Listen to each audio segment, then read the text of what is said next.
Some of your family, including your grandfather and great-grandfather, worked in the industry. Can you speak to some of the challenges your grandfather, Tom Harbut, faced in the industry before desegregation? Some of the challenges. Um, well, one of the most well-known challenges that he faced was back in 1962, where he bred and co-owned a horse by the name of Touch Bar. And due to the racial injustices and segregation at the time, he was unable to attend the Kentucky Derby or be recognized in program at that time as an owner or breeder of the horse Touch Bar. So that's one example that I can think of. I know from speaking with him that opportunities were just not abundant. Even then, during that time, he saw much more African-American men working directly with horses, but from a standpoint of upper level management, those opportunities weren't necessarily afforded to African Americans, even though they may have had more experience and better fundamental training than their counterparts. So those are two examples that I can recollect of just hearing him speaking directly about some of the disappointments that he had as an African American man working in the industry at that time. And knowing how tough the industry can be, what drove you to pursue it and then stick with it? Great question. He was not necessarily happy when I told him I wanted to go into the business, but from an early age, I've always had a great love and affinity for horses.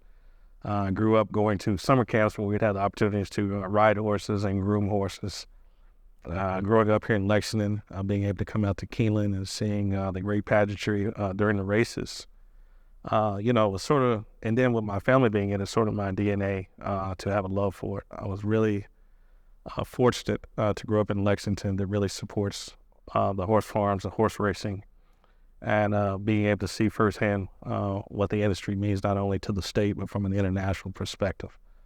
So I was very fortunate to grow up and sort of develop it homogeneous, if you would. And you were a part of the Gallopin Flying Start program. What led you to seek that experience, and how did it impact your career? Well, I think I was on the class for 2005. It's been some years now. But at that time, I was working at WinStar Farm, and I was working in the training and yearling division.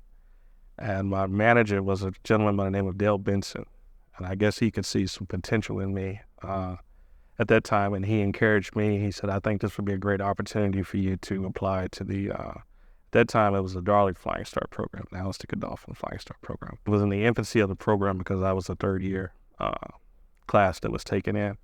And it was a tremendous opportunity for me then, as well as the participants, to continue on with the program, as it affords you a lot of opportunities to really discover your pathway within the industry. Prior to that time, a lot of my experience was hands-on, but the Flying Start program allowed me the opportunity to see how it's operated from a business perspective and to see it from a global standpoint.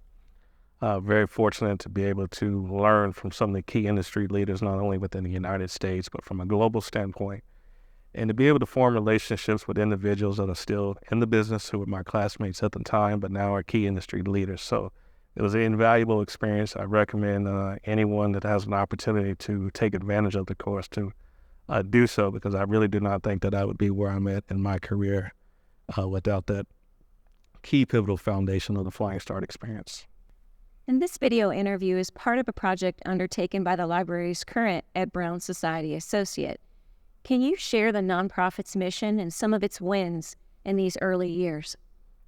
Well, the focal point and mission of the Ed Brown Society is to, number one, share the rich history of African Americans in the turf, to provide exposures to young people of color, to be able to see what the industry consists of and the multiple opportunities that abound. And then we go from there to try to get our youth or young people involved in internships to ultimately lead into direct employment within the thoroughbred industry. And that could be anything from being hands-on to working at executive level at different racetracks or marketing opportunities, legal, finance.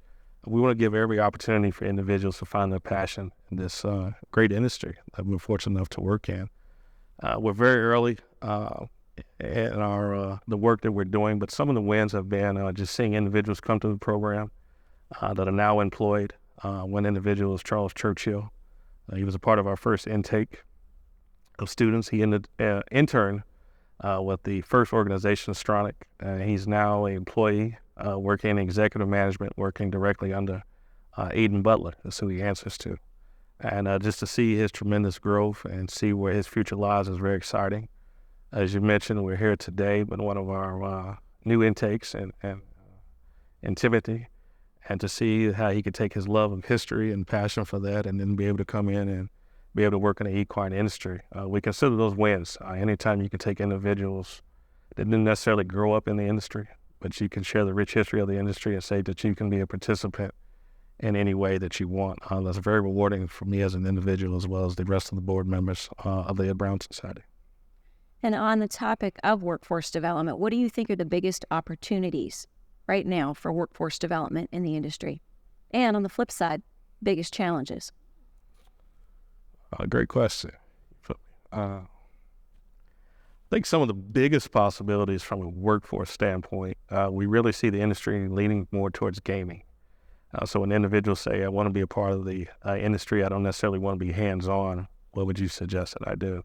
Tell them really look at the gaming side. You can see a lot of the racetracks that are now doing multi-facet operations with the racing, but it's more of the gaming that's sort of supporting the racing side of it, so I see be well-versed in that. For individuals that love horses, there's no better time than the present as far as opportunities to be hands-on, but to have the opportunities to be in management. When I was coming along, there was a lot of individuals that were in the middle of their career phase, so there wasn't necessarily opportunities to advance and phase up if you want to be in management. Now, a lot of those individuals are retiring. From a challenge standpoint, we don't have a lot of individuals coming into the business as we once did.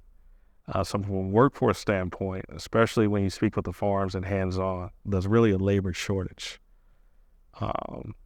So we had to find as an industry ways to reconnect young people to the industry and to really do a better job of marketing and narrating what a wonderful industry it is, what a wonderful opportunity exists within the thoroughbred industry. Unless you live in Kentucky, and Lexington more specifically, a lot of people don't really grow up with the knowledge of knowing what it takes to be in the business and the different jobs that are abundant within the business. One final question for you, Greg. You've had some special moments in your career. Is there one that stands out above the rest? I'd say there's two, so I don't want to pick one or the other, but one of the highlights was being a co-owner of a horse by the name of Necker Island, the 22 Kentucky Derby.